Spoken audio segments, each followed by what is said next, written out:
Hello, everyone. Welcome to the Criterion Connection. I'm Wade. And I'm not Joe, I'm Scott, and how long's it been since I did one of these? Let me see. It's been 83 weeks. I will say, I know it, I know I did an Easter episode once, and, well, I think it was on Easter, I'm not sure. Okay, we had that flub there. But no, I'm Scott, I'm back, and I'm kind of excited to be doing this one. Yeah, we've been talking about doing this because you sent me a list. And both of us have never seen Punch Drunk Love by Paul Thomas Anderson from 2002. And we were like, let's watch it. Because you have always been kind of like intrigued by the serious Adam Sandler. You haven't seen that many serious Adam Sandler films. Well, you got to remember, when this came out, he wasn't really known for that kind of stuff, because I think this was, like, the first one. I'm pretty sure, like, I know Reign Over Me probably hadn't come out yet. Obviously, you know, Funny People, Uncut Gems. Did Spanglish count as a serious movie? It didn't look very funny. So did Grown Ups. I don't know funny either. No, that movie didn't have jokes. That movie was a joke. Sorry. I was just saying, but I was always intrigued by it, and what's funny is, speaking of Uncut Gems, I remember when Punch Drunk Love came out, I remember the big talk of it from, you know, regular, you know, people like you and I who watch movies, you know, people in the film business, whatever. A lot of people were saying that they were commending Adam Sandler on this serious performance. Like, man, if he did like, he's a serious actor, he could do serious roles, and he'd be really good. And it's funny because after that, you know, you didn't hear too much. He didn't do too many of them after this. And then it wasn't until years later, Uncut Gems comes out, and you get a lot of that same talk that a lot of people were saying back in 2002, I believe this movie came out. And also there's a movie that's out right now as of recording called Spaceman with Paul Dano. I keep on saying Starman, but Spaceman. But like Adam Sandler's doing some serious stuff. He's not doing his Billy Madison thing. He's doing... And we'll get into that because I have some things to say about his performance. He plays Barry, who's a very socially awkward, most likely on the spectrum, plumbing salesman? I don't know what exactly... Toilet salesman? I don't know if he actually did sell the plungers. There's a part of me that thinks, like, it was a front for something, but I can't say. But, like, you say he's awkward, but, like, everybody's awkward in this movie. I'll say he's more... He has more of a phobia with dealing with people. Yes, he definitely is socially lacking. Awkward. He lacks social skills. A good way to describe it is probably the first shot of the film of his desk is far away from the camera, isolated from the world pretty much, and he's on the phone talking awkwardly. So it's basically it's a good representation of him. Like he's like here in the outside world is here. He's not in the outside world. He's just very kind of like in a shell. Well, for most of the movie, he's at his office. Yes. The only for a while, I think the only time you really see him not in or around his office is when he goes to the grocery store. And then he finds out about the whole thing with the frequent flyer miles and the healthy choice. And I was just like, and he's in his house twice. That was weird. You see his house twice in the way, like even things where he's sitting down, like he's sitting down on his chair and his legs are together and he's like on the phone, like. He's the kind of character where, like, every time he walks, you see he's looking down.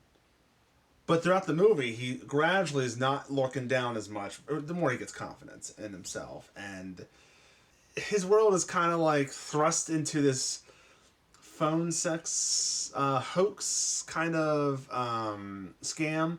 And also meeting Lena, played by Emily Watson, who is drawn to, and she thinks he's kind of cute, but he's still very awkward and stuff like that. And he has 7 sisters. We discussed off camera. We thought 7 sisters was a little bit much. You could have had the same effect with 3. It was a little bit annoying. I get that's probably what they're going for with how he snaps, because he does snap. He needs to see a therapist, not a dentist. He needs to see a therapist because he doesn't have a good control of his emotions. yeah. This movie reminds me of a movie called Something Wild. I remember that movie. It's like you have this kind of like this awkward square. I mean, Barry is not as much of a square anymore. Has emotional issues. He also may be on the spectrum. No, but he's a square. He's a square. In society, he's a square, as same as Jeff Daniels. He meets a girl that kind of thrusts him in the world. There's also an element of criminal in there. There's a criminal element of, like, yeah, the Philip Seymour Hoffman, which we'll have to talk about that. And also the Ray Liotta, Something Wild. It's basically taking this square, kind of like bland character and, like, putting it, basically thrusting him into, like, you have to make actions. You have to do something. And he does. He does a lot of stuff. Yeah. People do a lot of stuff in this movie. A lot of stuff happens. Repeatedly. I will say that I think the cast is very well done. Like, Luis Guzman, awesome. He's always great in whatever he does. Yeah, I mean, the cast was Emily good. Watson, Gail the Snail from Always Sunny, I forget her name. And Philip Seymour Hoffman, he's only in the movie for, what would you say, 10 minutes total? Not even that, 5 minutes. I would say. But he steals every single... one of the best phone arguments I've ever seen on film, where he's like, shut up, shut up, shut up, shut up. I am convinced all of his lines were ad-libbed. Oh, no, I am totally convinced. If Paul Thomas Anderson is watching this, and he tries to tell me that all that stuff was written, you're a liar, okay? PTA, you did not write that, okay? That was Philip Seymour Hoffman being Philip Seymour Hoffman. But it was it was the kind of chaos that I think the movie kind of needed, where it was like it didn't feel, even though it was ad-libbed and it felt ad-libbed and stuff, it still felt a little more. Those moments felt like they had more purpose than some of the other chaos in the movie that just feels chaos for the sake of chaos, in my opinion. Yeah, I like that he was like a weird con man that was running his little thing outside of his mattress shop, and you know, there's like, it's a sad scene where, like, it's kind of sad when he does when the phone sex starts. Because he's just trying to talk to someone. Yeah, and it's very sad. And then you find out he's getting swindled. It's like, man. And then they send, by the way, whoever casted the brothers, the four brothers, the Utah brothers. Oh my God. What casting that was. They were like, they looked like they may have actually been brothers. I don't know. Well, like, it's funny because you had mentioned, like, you know, like the Coen brothers. Like, this felt like it could have been a Coen brothers movie. That's and those characters in particular as I was watching this movie and I was feeling like this is like if somebody watched The Big Lebowski and wanted to make their own Big Lebowski, but didn't quite know what made The Big Lebowski work. But they had good pieces and some of them worked. But then some of them just really didn't, and it didn't hit the same. That was this movie to me. That's what it felt like to me. I mean, that stuff is like, I liked where it went in the movie. I liked how, like, Barry kind of stands up for himself. It's kind of like he does grow as a person. He still has the same quirks, but he grows as a person to where, like, the scenes with Emily Watson as Lena Leonard, were probably the best parts of the movie. I felt like there was, like, I do think the chemistry was a little rushed, but it's also it's a 90-minute movie. It could have been 2 hours. Well, they could cut back on some of the walking. Yeah. I think you could have had more time for a little more development on that. But I think I think some things probably didn't work as much for me because I felt like because we had to see people walk a lot, we didn't get a good amount of time to, like, I don't know, really, like, get into certain things. But that's just me. Yeah, you're a Kevin Smith person. You like them sitting down and talking. No walking. Well, no, I'm just saying they don't have to sit around. You don't like Lord of the Rings at all. But I'm just saying there were a lot of moments where they're walking. Oh, we got to go around the thing. They're walking. And it's like they're not saying anything. And it's like, look, beautifully shot movie. Yes. The visuals are really good in this movie. Good cast. I'm not saying anyone did a bad job necessarily, but I just feel like if you cut out half the walking, you could have gotten more out of your 90 minutes. I back to them. I felt like their scenes are genuinely pretty sweet.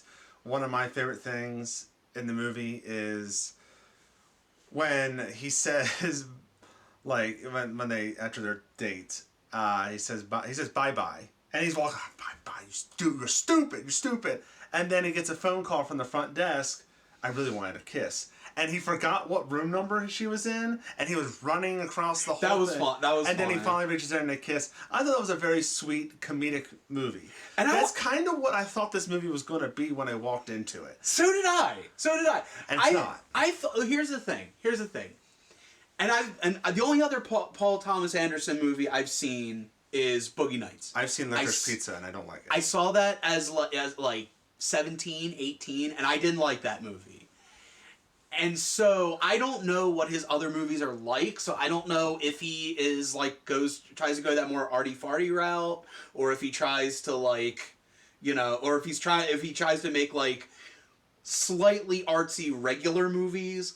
But with this one, it's like there was something about it that gave me this vibe that I felt like I'm waiting for the metaphor. I'm waiting for that moment where it's like, okay, this isn't real. It's a dream. It's in his head. He's really in a mental institution. I'm waiting for the trope or something like that to happen, and it never comes.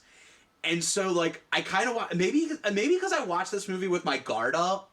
Yeah. Maybe if I watch it again, knowing what I got, maybe I'll enjoy it more. But I like you were saying, I didn't know what I was gonna get, and I don't think I got anything that. Interesting. I kind of would have thought I would have gotten either from a straight ahead movie or a more artsy movie. And like I said, like I'm watching it. I'm like, what does the pudding represent? What is that? The fact that it's healthy choice? What does that represent? The frequent flyer miles, the plungers, the phone sex, like all of them. Because when he's talking to the phone sex girl, I didn't think they were going to do this. Georgia. I didn't think they were going to go the scam route. I thought what was going to happen was he was going to constantly call this phone sex line and then develop a relationship with the phone sex girl. And then, like, somehow it's like, yo, we got to meet. And then, like, it would go from there, and it did not. It was just a scam. But again, I'm thinking it's almost like a movie, and if this was intentional, which I don't believe it's true, it's genius. It's almost like it wants you to think it's an arty movie, so that, and then kind of like, oh, it's almost like a prank. Like, oh, you thought you were getting an artistic movie with metaphor and stuff. You stupid idiot. And I feel like that's what I feel like. I feel like I got pranked watching this movie, and I'm not mad. You have a very interesting take. I'm not mad. Because I was expecting artsy too, and I was pleasantly surprised it wasn't like that. Well, it's pretty straightforward. The pudding is just it's pudding. Well, well, look at it this way. You've got all the quirks, like I said, with the pudding, the frequent flyer miles, the suit, the fact that he can do the Goku instant transmission and just travel to all these other states. Maybe that's why they're asking what's the pudding for? What's with the suit? Is you're the audience asking, okay, what's the meaning of this? And there is no meaning. But that's what I'm saying. Like, that's why I'm saying maybe that is why certain things happen, and maybe like like I said, I feel like I got pranked in a way. And if so, again, if Paul Thomas Anderson says that was the goal, I don't believe him. But I'm gonna let it slide on that one because that's actually low key genius. Yeah, the pudding and the piano are just like it's the Buckaroo Banzai. What's with the watermelon?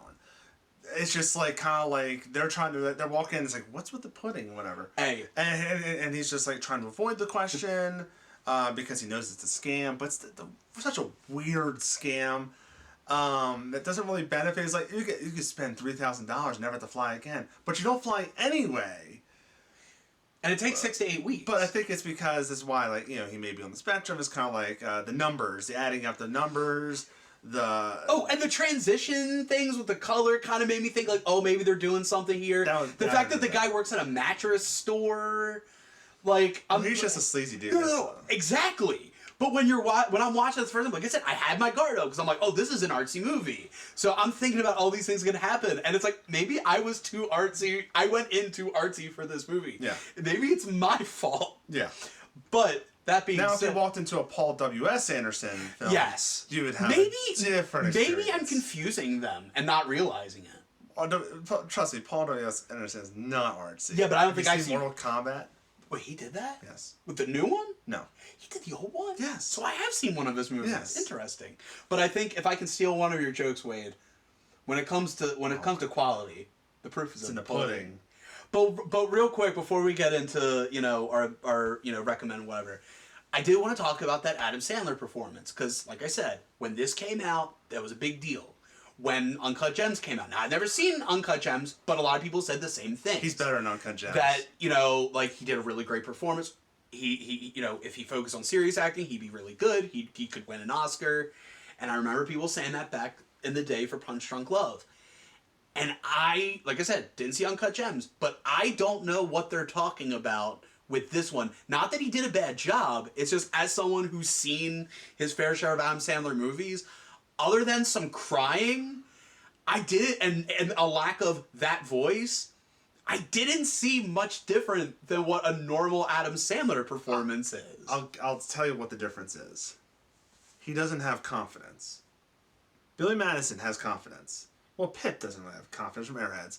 Happy Gilmore doesn't have that much confidence. Happy Gilmore didn't have confidence, but he had determination. Yes. Which is different.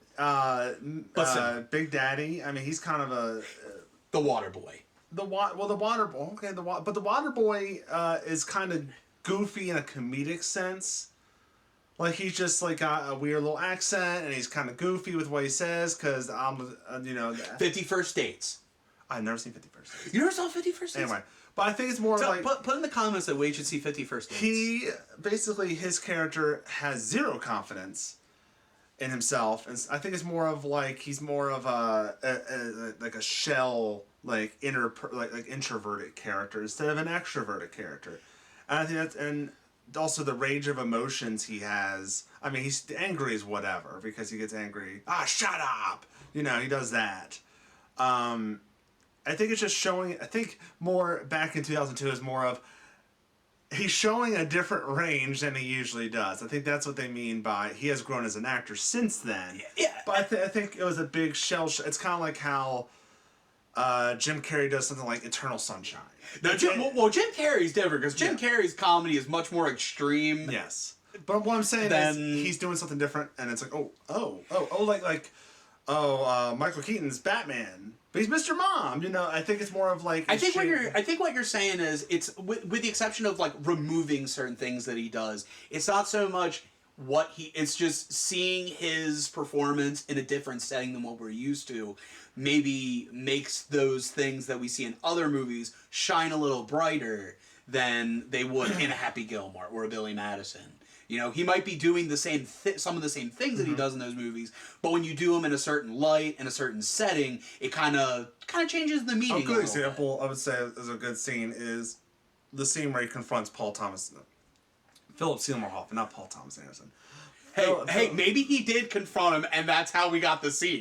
Philip Seymour Hoffman, when he confronts him, that's that scene. I don't want to spoil it. It's a great scene where he's like, "I'm just a nice guy. I wasn't trying." Like, it's kind of he's like not a pervert. And not he just wanted a Turbo Man doll. I'm just trying to be a nice guy. Like, it's like he's going so many ranges. I think that's a good scene of why it's a good performance from him is from that scene, because he just has so much emotion with that, and it's like, I'm stronger because I have love in my life. Like, that's a strong scene. Yeah, and I don't know if I need to go all the way from LA to Utah to tell somebody that, but I get what you're But that's what squashed it, because Philip Seymour Hoffman's character is like, wait, you went all this way to tell me that? Yeah, well, there's obviously this guy means business.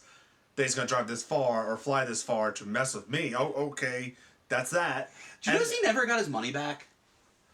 I think he accepted the money was gone. I'm just saying he could. I thought when he walked out, he was gonna like just go up to the register and like take $500. Before we move on, I just want to kind of see like this scam. How many other people were they doing this scam with?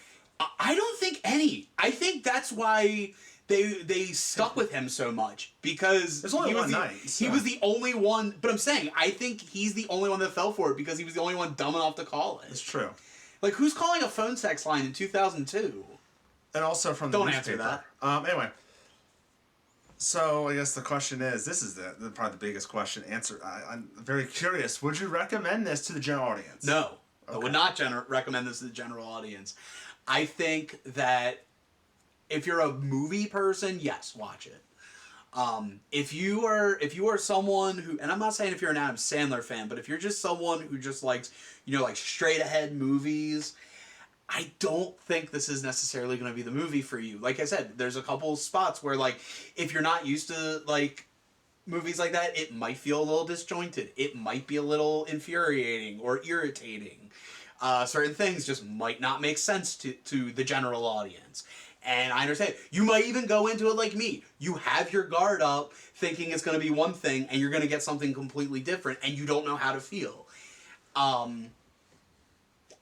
don't know. All I know is I feel like if you're a, quote, movie person, I think there's a lot to get out of this. I think there's a lot to enjoy. But as someone like me who doesn't usually like those kinds of movies, like, I thought it was okay, but, like, I probably won't watch it again, but I might. I don't know. But I just feel like the average person would watch this movie and be frustrated or probably turn it off after like the first 15, 20 minutes. I would recommend the film to the general audience. I don't, and that's the exciting thing of having these Criterions with you is just, I wasn't frustrated with it. I don't think it's as amazing as people have. I don't think it's as big as the legend that's built up to be. I think it was right. I think it was right place, right time. Rotten Tomatoes, I think the rating was like 79%, which if you're gonna have 100, I think that's accurate. Oh God, don't read the YouTube reviews. They treat this movie like it's the second coming. I don't think it's that great a movie. I don't think it's a movie you're gonna watch all the time, right? But I think it's a movie that I think was worth watching. You may enjoy it. If I had to give it out of 5, I'd give it like a 3, 3.5. I think it's a pretty, for everything it does it well.